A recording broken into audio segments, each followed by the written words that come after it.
I'm Christian Morgan, the plant manager at Mazza Recycling's new state-of-the-art facility, and let's get started with the tour. When material first arrives at the facility, it's dumped onto the tip floor. At that point, we have an employee that grades the material. They're looking for excessive moisture, contamination, and garbage. After the material is graded, the loader operator makes the salad, so to speak, by mixing the material into the pile.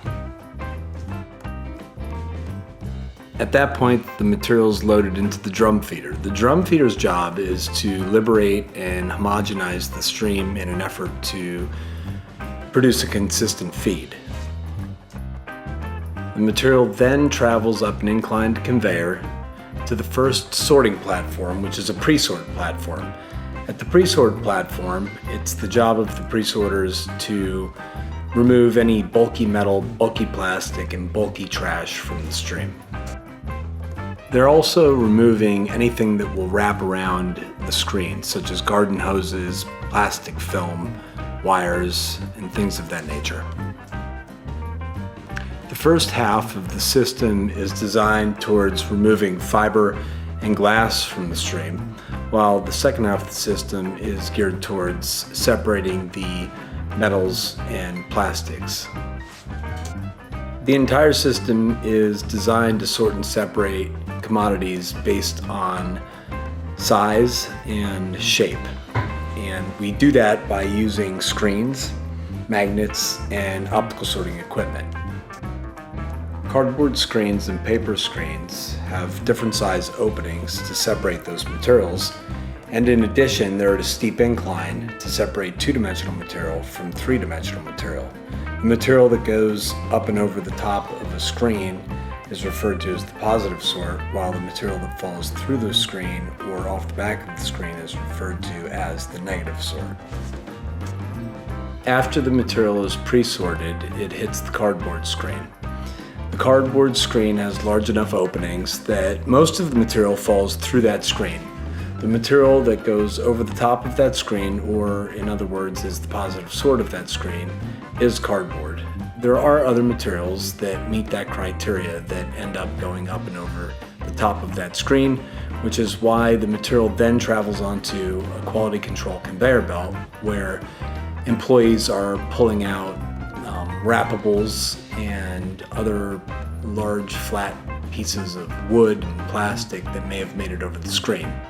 From there, the material travels to a bunker where it is bunkered, and when the bunker is full, it's baled. Cardboard is physically the largest commodity in the stream and is removed first. After the cardboard is removed, the balance of the material travels to the glass breaker, where the glass is removed from the stream, stacked, and bunkered. After the cardboard and glass is removed from the stream, the balance of the material travels to the first paper screen. Again, the paper screen is utilizing a steep incline to separate two-dimensional material from three-dimensional material and also has a sizing feature. Paper is positively sorted from the stream, travels to a quality control conveyor where employees again are pulling out wrappable material, any kind of garbage or plastic bottles that may not belong there. After the paper screen, the balance of the material travels to an optical sorter and an elliptical machine, which further remove the remainder of the paper from the stream. That paper also travels to a quality control belt where employees are QCing the material. So at this point, we've removed all the bulky materials that may damage the equipment. We've removed the cardboard from the stream, we've removed the paper from the stream, and we've removed the glass from the stream. The only thing that remains is the plastics 1 through 7, aluminum cans, and tin cans.